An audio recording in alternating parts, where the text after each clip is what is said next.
The faculty and staff at Texas State Technical College want to thank you for taking your time and energy in helping us in training our EMT and paramedic students. It's critical the role that you play in helping us to educate and train and prepare these students for field work.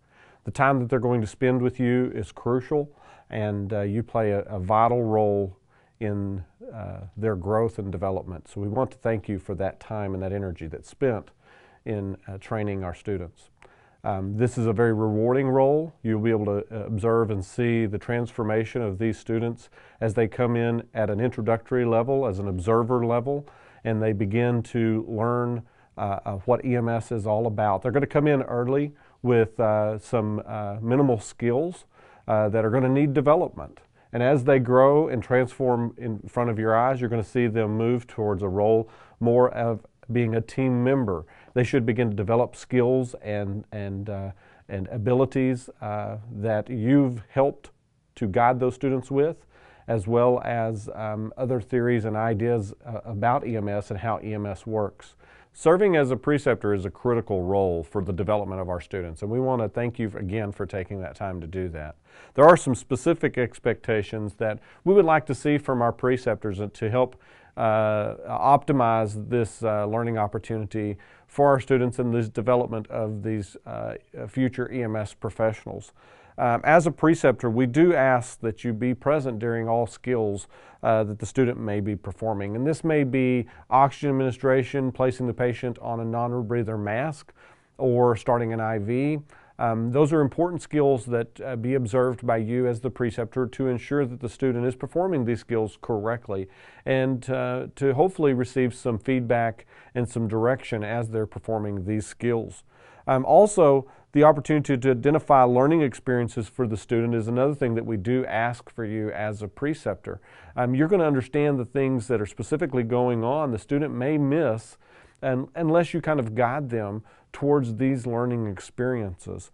Also, we want you to take the opportunity to explain clinical techniques as these opportunities arise. So as you're looking at specific situations and you see something coming up related to patient care, take the opportunity when it presents itself to explain something to the student. Also, hold the student accountable for their actions and judgments. We want you to be observing and watching how they're responding, how they're acting, what's their behavior. I think it's for all new EMS professionals, it's kind of a challenge stepping off into this world. And the behaviors that we had as a non-EMS person have to change when we get into this profession, and you know those things, and take the opportunity to help look at the students' actions and how they're thinking and judging situations is a critical opportunity.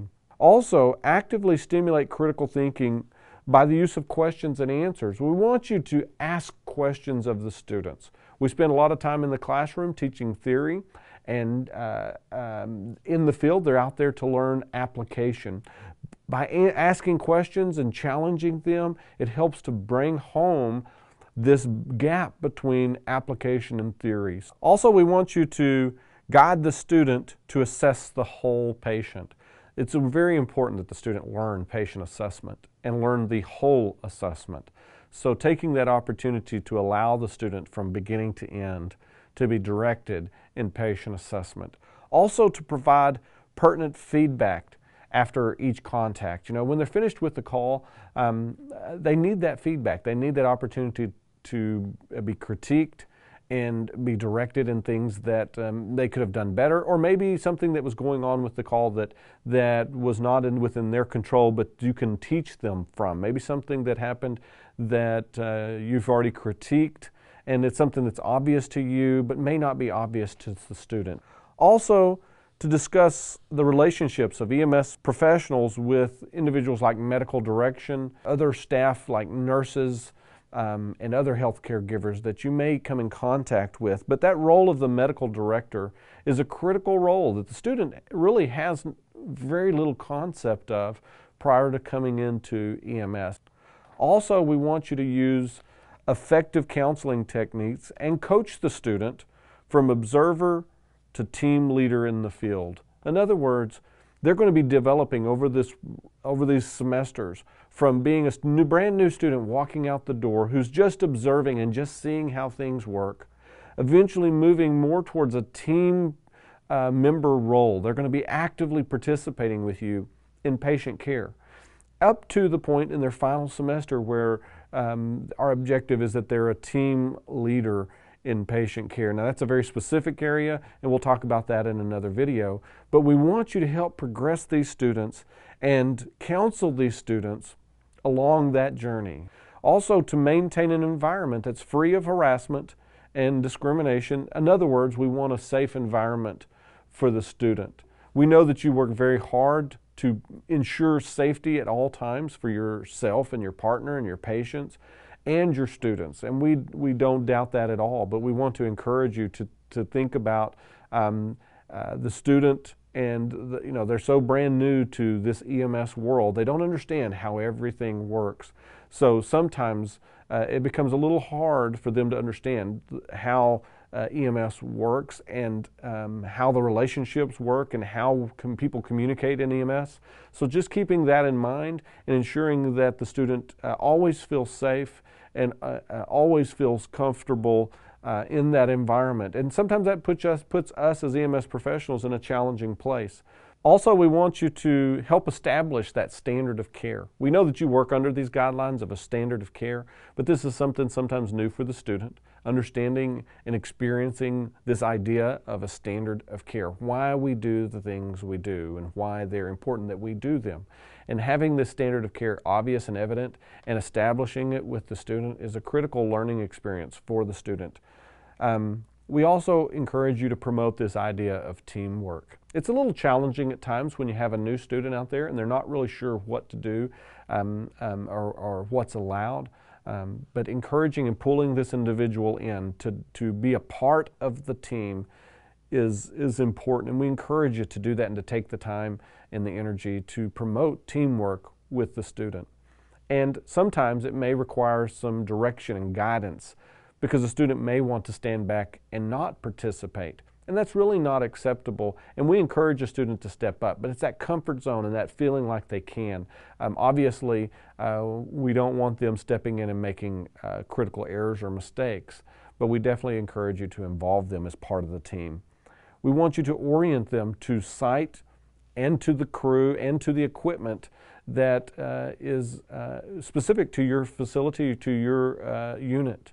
The students may not be familiar with all of the different aspects of the unit or the service that you're working for. And so an orientation to that is important, and taking the time to direct them on how things work within your service. Also, to deal with issues as they arise and to do that in a professional way. If you see issues, you have issues, we want you to take the responsibility for addressing those issues. We want it done professionally because these individuals are out there learning about our profession and sometimes for the first time. But take the opportunity to guide them and to address the issues. If there's issues that you need to address with me about a student, please feel free to contact me at any point in time. Also, we want you to take the opportunity to help to develop the student's confidence. We want you to promote confidence in the student. There's really no successful EMS personnel who has a lack of confidence, and we all know that. So promoting that and developing that in the student is really another crucial aspect of their learning. And then we want you to empower the student. In other words, we've done all these things to get to the point to where we start to empower the student to stand up and step up and to perform skills and to be confident to do the things that they're learning and that you're helping to teach them. So please take that opportunity. And last but not least, we want to always ask you to ensure that you represent the profession and your service in an optimum view. These individuals are coming out, some of them brand new, right out of the general public into EMS, and they have a perception and they will be part of, continue to be part of the community that you work in, and they're going to develop this feeling and this this view of your service and you as a professional and EMS as a profession. And we want to encourage you to always keep that in mind as an EMS professional when you have students in the field with you, because it does reflect in the long term on your service and on the quality of care that we as EMS professionals provide.